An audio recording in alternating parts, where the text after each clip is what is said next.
You are listening to the Independent Dealer Podcast with hosts Luke Godwin and Jeff Watson. Thank you so much for tuning in. Let's do this.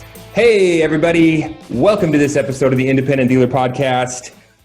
Luke, today I'd like to go through a little ROI exercise, a little return on investment exercise. We're going to do some numbers, try to keep it super simple for everybody. We've also got the YouTube channel that you guys can follow along. We'll have a little spreadsheet there where we can do some numbers as well. You do spreadsheets, Jeff? I'm an amateur compared to you. Oh, I didn't know that. But hold on. Didn't we have a big change at NI-ADA last week? I think there was some news. What happened? So, if hopefully everybody's members here, but Steve Jordan decided that he wanted to branch off into a different career path, and I think it was announced late last week. Is that right? Yeah. So if you guys don't know, Steve Jordan, president of the National Association. I think CEO would be the CEO is the title. Yeah. Okay. CEO, and he's been at it for 6 years or so? Yeah, I think so. And before that, he was, I guess, CEO in training or something to that effect for probably another 2 or 3 years. So he's been with the association for, I would say, 10 years. Before that, he was with the Florida Association. But there's been a lot of change since Steve got on board. And I think we'd be a little remiss to not mention it and to talk about, some big purchases they made along the way with him at the helm. One would be buying the 20 groups, which I think you and I are big proponents of. Yeah, they bought out Leadham, correct? They bought out Leadham, and with that came Leadham had one of those conference. Now I'm not sure how many people out there attended that conference, but they had one, and also the purchase of NABD. I think that might be the bigger purchase. And people won't think about it a lot, but there was two really big conferences competing against each other for dealers' money, in the spring and the summer during most years. And bringing that together really, honestly saved a lot of money for the dealer because, there was a lot of people that went to both shows. And I really think it's been a good thing for the association, the things that Steve put in place. Yeah, he's obviously a charismatic guy, and the association in general we love because of its support of the used car dealers, right? They are our voice in Washington nationally, and then of course you guys need to be involved with your state associations too. So he went to Car Global, which owns Trade Rev, Odessa, AFC, and I talked to him yesterday, and I believe he's going to hopefully help with the development of the products they already have. It seems like Car has been for a long time they would buy things and maybe just kind of let them go and didn't understand really what the dealer needed. And I think Steve's going to be a good liaison between Car and the dealer because he's got so many contacts. So I think it'd be a good thing. But, you mentioned something a second ago about how the association really helps with the governmental side. And what's great right now is that our friend, he's been on the show so many times, Sean Peterson, he's running it right now, and hopefully Sean will be the new guy. I don't know how that's gonna play out, but Sean's loved by us, that's for sure, and Sean's done some really great things to the association, and I'd like to see him get an opportunity at it. Yeah, the hunt's on for a new CEO, and Sean sounds like he's going to throw his hat in the ring. Is that what you're saying? He's put his hat in the ring, I believe, but actually, when they released it, they released Sean as being the interim CEO. So hopefully it's his job to lose. A great guy, and I think he and Steve are two different people. But it's good to see Sean getting the opportunity to start with. I know he'll do some really good things. So out of straight curiosity, is it the national board that votes on that, or who is it? Like a election process? They draw straws. So I would assume the executive committee has got a committee going forward. Hopefully that committee is very diverse. I'm not so sure that it is what I've heard so far, but I think that the executive committee is the one that would be doing the hiring, is what I would assume. But hey, we're all board members. We're all members of the association. So if anybody has an opinion out there, you really should reach out to your, I guess the best way to reach out be to your state VP or your regional VP to really voice any concerns that you would have on who should be hired and how the association is being run. Yeah. Well, that sounds like a good place to get involved, and we're excited for him. So, yeah. Good news on the horizon. Luke, what I wanted to cover this week, and I hope everyone can stick with us through this, I want to talk about ROI of your car dealership's cash, right? I think so many times as dealers, we look at our investment in our dealership and we just kind of run along with it, right? We just kind of go. And every so often there might be a conversation about like, well, commercial real estate is good and I would much rather be in that. Or, how has the stock market done since March? Say you had cashed out of your dealership completely and bought in at the height of COVID. What kind of a return would you have gotten compared to sticking it out with cars? And I feel like so many times we have so many metrics that we measure in the dealership, cost of goods sold, gross profit, net, operating overhead. We never really look at it like, what is your cash return on your dealership? What's funny is I think we get caught up in all those metrics, but those metrics done properly should give you, I would think, in the high 20s to 30s on ROI. And I don't know. I think you run some numbers here, Jeff. But I have, and I would love that. I'd love that guess, Luke. That's fun for me. What do you think your return on investment is at your dealership? And I want all the other dealers to think that too. We know that in the stock market, if you're getting around 10%, year over year, that's a decent return. If you're in real estate, you want to be getting 10 or more on a commercial property or a triple net or something, right? Yeah. So from your dealership, you got to think, well, man, I've got to be in the 20s to 30s, right? You would think so because the risk is pretty high. It's really higher than probably the stock market. The risk is, and it's probably the risk is probably higher than real estate. Mm-hmm. I would think run properly, you should be high 20s, low 30s on ROI is what my thought process would be. Okay. So probably in the 40s. Yeah. What I want to do is I'm going to super simplify it and I'm going to make a handful of assumptions, and there's probably, I guarantee you there's some people out there smarter than me that will be able to find some issues here and help me correct this. So we're definitely going to have a follow-up episode, but I've done some very simple math to help dealers kind of think this through at their own dealership. So definitely if you see something we've done wrong or an assumption that I've made that's inaccurate, send us a message, text me, please let him know email if you did me. Something wrong. Yeah, definitely. Because I would argue that our ROI is much, much, much higher than that. And here's how we're going to get there. Okay. So I'm going to share this screen with everyone on YouTube, and we're going to walk through the math for everyone that's on the podcast, right? Okay. So I want everyone to pretend. You see my screen, Luke? A little teeny. I like a lot more colors in spreadsheets. I know, man. I'm sorry. I'm going to bring it down here so I can actually see it. Okay, there we go. So I did super simple. If you see my left-hand column, we're going to talk about you're a dealership and you have one car. You can only sell. Jeff, I'm looking at your IDMS now, so you need to switch back. I need to go back. Screen. Well, you don't want to see that because there's nothing good there. bunch of losses. Okay. Well, now I lost it. Lost you again.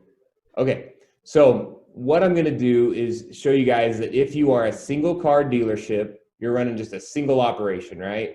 You're only able to sell one car at a time. You've got $10,000, one car, $10,000, right?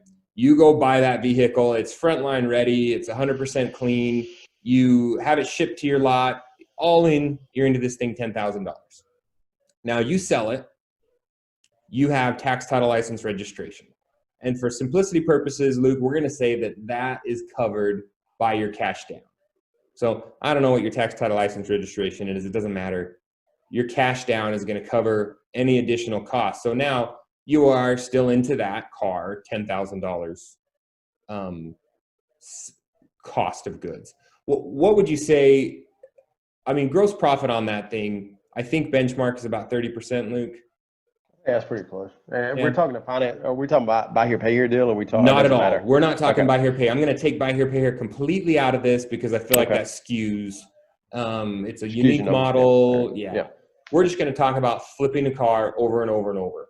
You're going to have about a 30% gross profit. That's the benchmark. Front so and back you end. sold, yeah, completely. Okay. You sold that car for $13,000 front and back. Your $10,000 car investment.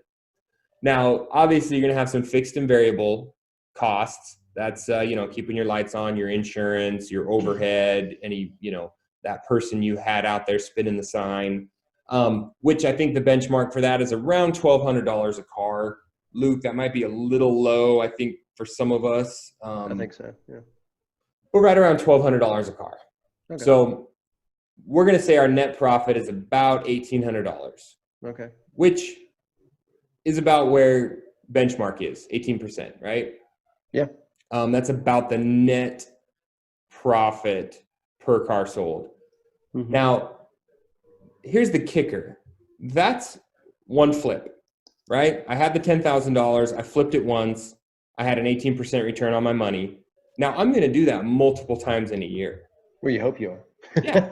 My inventory turn benchmark is about 5.9, so about 6 turns a year, which is what, every 2 months? Yep. So if I flip that $10,000 every 2 months at an 18% return, that means I'm going to have my 18% flipped 6 times. And if I'm doing my math right, that is 108% return annually. That sounds pretty good. So super simple math. Go ahead, Luke. What you're not accounting for is the ones you lose on, because you're not gonna replicate that every time. Exactly. So take that even slimmer. Say, hey, man, after my average flip, I'm not getting an 18% net profit each time. I'm really only getting a 10% net profit each time. But I'm still flipping that 6 times. That's still a 60% return annually on that $10,000 that you're flipping, right? Yeah. Yeah. Not to mention now we've reinvested our initial capital, and now we're doing that with 2 cars every 6 months, every Right. 2 months. But every time you do that, your probably overhead goes up a bit. Yeah. And all those variable expenses kind of change, and obviously volume, and now you've added a third salesman and blah, blah, blah, blah, blah. So, yeah. But what I wanted to illustrate for dealers is obviously we've got the downside where we've got the headache. We've got income tax that we're going to have to pay on that. As opposed to on my right-hand column, I have just a basic rental house. So say you put you went out and bought a rental home. Really, after all said and done, and I won't walk through these steps, with a modest cash flow, your cash in deal, your inventory turn, your amount of rent you make each month, you're about 12%, which is really, for any of my real estate, that's about what I expect to see is a 12% return. Now, that doesn't account for the fact that I've got depreciation, I've got appreciation. So I've got some serious tax savings that's going to help me out on the real estate side that you don't really get on the car side. But when you're talking about a 12% return in a rental home or a commercial property compared to a 60% or 100% return annually selling cars, I mean, Jeff, we're in a pretty darn good business, Luke. I agree. Is there a difference, and this may be going off on a different tangent, but do you see a difference in it being commercial property versus residential when it comes to, because I know that we're not here to talk about the rental property business, but is there a big difference in the rate of return there? Or do you from my standpoint, and definitely with my properties, and so much of it is different based on region. There's a lot of places where you're going to pick up a home and you're looking at the 2% rule, which is if I buy a $200,000 home, I need to get 2% for my rent, right? Which in my area is absolutely unheard of. If I bought a $200,000 home, I'd be lucky to get a 1% rent. But when you scale up into multifamily, then obviously you've got the economies of scale that start to duplicate. You might only make $200 or $300 per door, but you've got 50 doors on your commercial property. Okay. So that's going to help. The other thing that's going to hurt you on your ROI is, from a commercial standpoint, your interest rate is going to be higher. Your amortization is going to be a little bit shorter, 20 to 25 years. So really, at the end of the day, what you're looking at is cash flow. What is my take-home cash flow? Just like we do with we could do with our car lot, right? If we had a very simple model, if you're not throwing in flooring lines, and if you're not throwing in buy here, pay here situation, you could look at it a very simple. I had one car, I flipped it in 2 months, I took home $1,800 cash flow from doing that.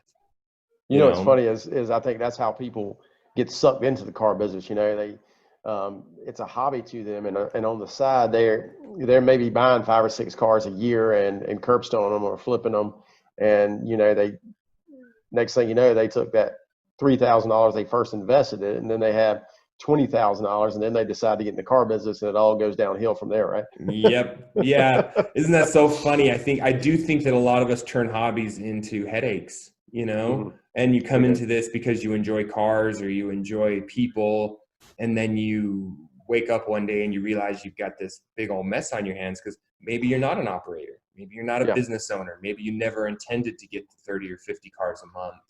And we know a lot of really great, successful dealers that they operate as a single person, Yeah. I mean, there's something to be said about those people.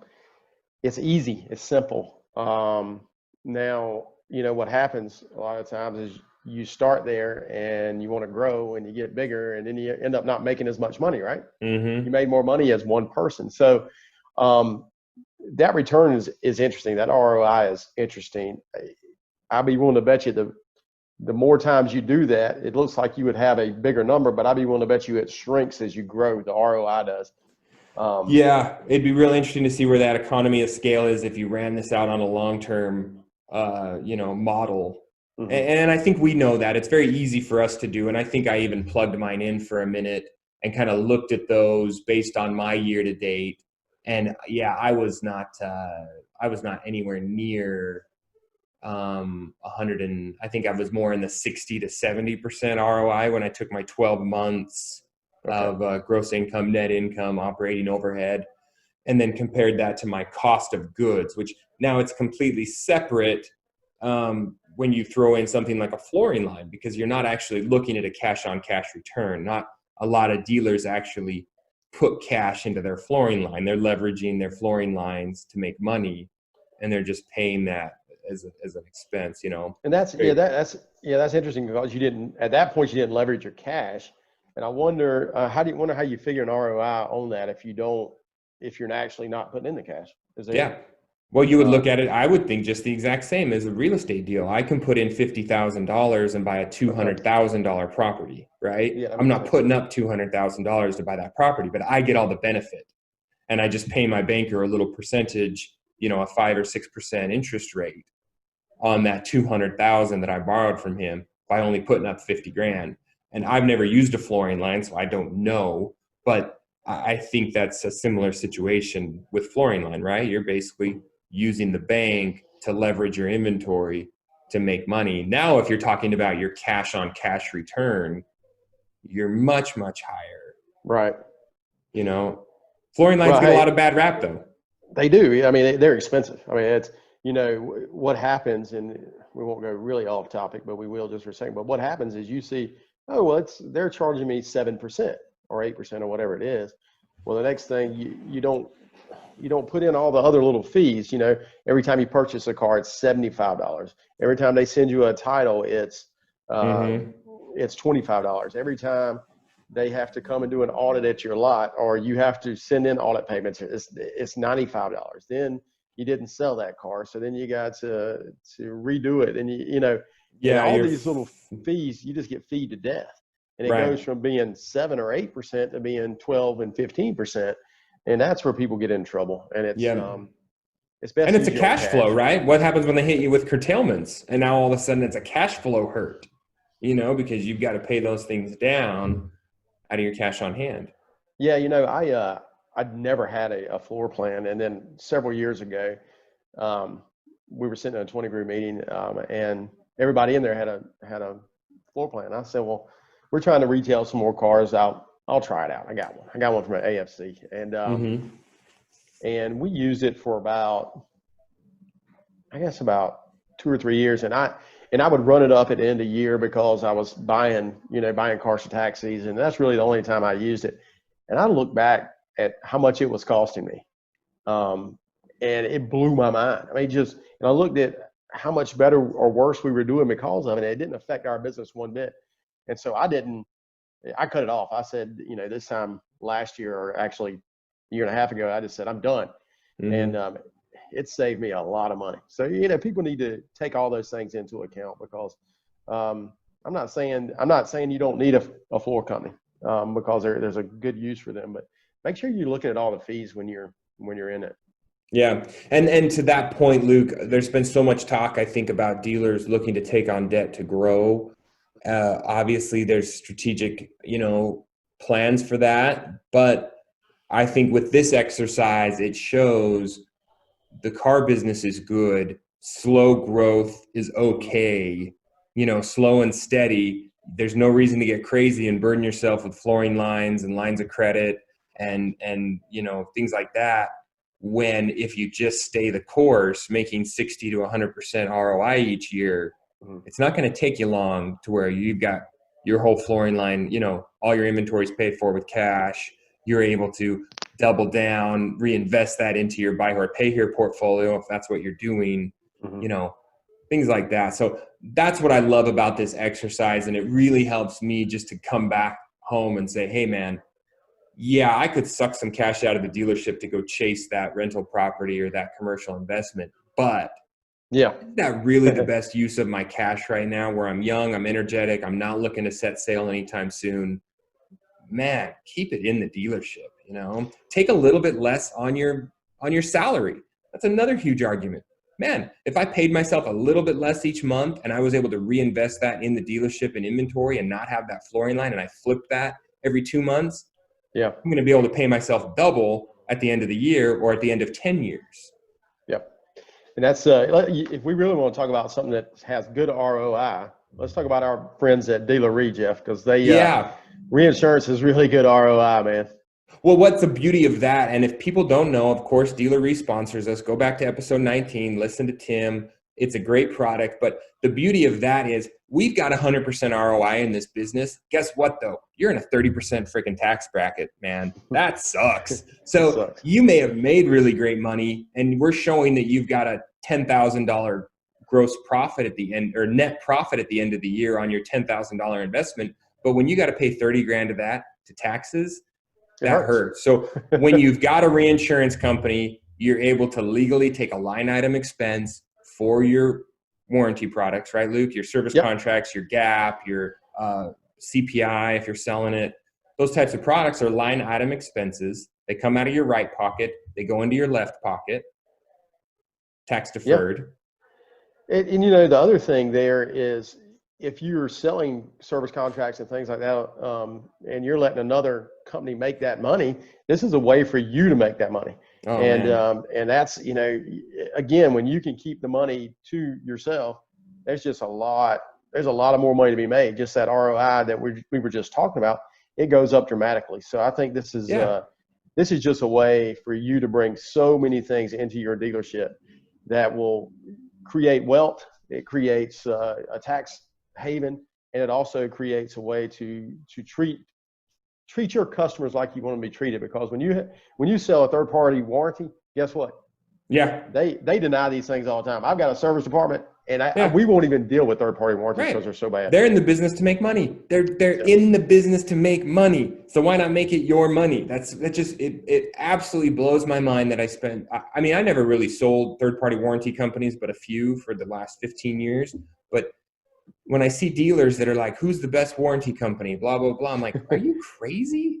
They're all horrible. Yeah, they're all horrible. Now, if you're just reserving on your own for a warranty or a guarantee, make it legal, take the deduction, call the guys at Dealer Re. But Luke, what I want to drive at, and the point we want to drive home with this episode is, guys, the car business is great. the car business is booming. We've got some headaches, right? I mean, it's not all frickin' cherries. Luke's, what are you, like 25 and you look 45? I had so much hair when I started this. He had a full head of hair. It was like down to his shoulders. We've got some headaches, but we got to stay on the positive side and look at that return, look at that long-term growth, and to the point, don't run yourself ragged. And that would be my call to action or my warning for some of the single owner, 1 or 2 employee type operators. Look for those opportunities to live your life, have that lifestyle a little bit, that not that you've got to go be crazy, but take a Saturday off, Yes. What's it going to cost you to have a part-time salesman come in and fill your space, or to hire a salesman so that you can free yourself up to focus on some higher level stuff, or take the week off with the kids? Mm-hmm. It's going to cost you very little. And if you're the bottleneck in your dealership because of those reasons, because you don't want to be there on a Friday afternoon, or the doors aren't open on a Saturday, look at those opportunities, because when done right, you're making good money. Hey, Jeff, where does buying your own property fit into this ROI and charging your company rent? Yeah, I think from that point, you definitely want to own your own property. It's just like the McDonald's, right? They talk about McDonald's. It's not always about the hamburger. It's about controlling real estate. They control some of the best real estate, and I think they're one of the largest real estate holders in the whole world. Chick-fil-A too, yeah. Same way. Yeah, Chick-fil-A owns it. I'm not sure if the franchisees of McDonald's own their real estate or if McDonald's does, but I think the franchisee does. I know with Chick-fil-A, the franchisee does not own the real estate. No, Chick-fil-A owns it. Yep.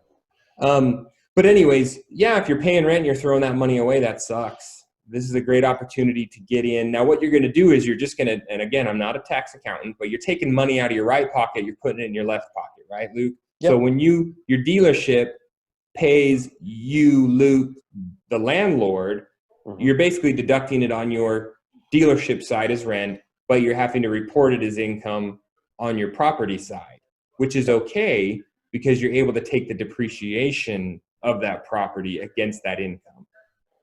You know what I'm saying? Yeah. It's going to help transfer that, overall reduce your tax burden. But then, of course, hopefully you're building equity in a piece of land that you own yourself. Yeah, I think I hear so many people talk about renting certain places, and I really think one of the great things of having a dealership is being able to charge yourself rent and develop wealth through property as well. Yeah. And I think we talked about that too in one of those episodes where they say, why would you open a second location? One of the factors in opening a second location, and I had to ask myself this a couple months ago when I wanted to expand to a second location, was, can I buy it? Is there a real estate play in this to say, hey, this is a good location and then we're going to make some money there, but we're also going to own the land underneath it that in 20 years is going to be worth 20 times more and be an asset for us long term. Yeah. So, with that being said, is there, when you're buying real estate or looking to open up another location, do you automatically go to where other car dealers are, or do you look for a real estate play that's maybe you're thinking long term, where I really think this part of town is going to develop, maybe I should be there before everybody else, because today you really don't have to have all that drive-by traffic like we had to have years ago. We talked about that, right? I mean, I looked at my sales from last month, and the amount of walk-on drive-by people I had has steadily decreased, I would say. Yeah. Like, I don't know if all dealers could feel that way, but it's much, much more repeat, referral, internet-based decisions. So yeah, you might not need to pay the premium to be on Car Row. You might be able to go to some undeveloped areas. And the beauty about a car lot is you're not building a large infrastructure. You need 1,000 square foot, 1,500 square foot, 3,000 square foot building that if you bought raw land and built, it's not a crazy investment up front. No, as long as you don't have a bunch of crazy city ordinances that make you put in Taj Mahals and a bunch of landscaping and all that type of stuff. Yeah, which is the beauty to buying in those outskirts, right? Maybe you're a little bit out of town where the land's a little cheaper, the restrictions are a little less. and then you control a piece of property. And I've said it before. I mean, I don't know if this is going to be a dealership in 20 years where I'm at. Shoot, it might be a freaking Tesla charging station. It might be I don't know, man, just a waypoint for autonomous cars to stop in and get cleaned out. Who knows what your dealership will be in 30 years from now, but you own the land underneath it. That's what's important. Yeah, I think we've given the dealers a lot to think about today, and it's really about building wealth and doing what's right for your family. And I think a lot of things we've talked about are some things that people should really write down and set goals for, for the end of the year and the next part of next year to really think about how to do that. Yeah. Yep. Do it. Sit down, run your numbers, figure out your ROI. I mean, what a great way to do that. To say, hey, I'm making X amount. This is going to get me somewhere. You really have to dig into your numbers too. And exactly. We preach to dealers that they need to dig into their numbers and know your numbers. And this is a good way to do it. Good exercise. All right, Luke, have fun down at the beach. I'll let you go. You going to go get some tan or what? I'm going to go get a little darker. Yep. Nice. All right. See you guys next week. Thank you for joining us today. Hope this episode inspired you to take positive action. Remember to subscribe so you get each episode the day it comes out. And we would love your help spreading the word. Leave us a review and share this podcast with your dealer friends. Dealers helping dealers learn and grow together.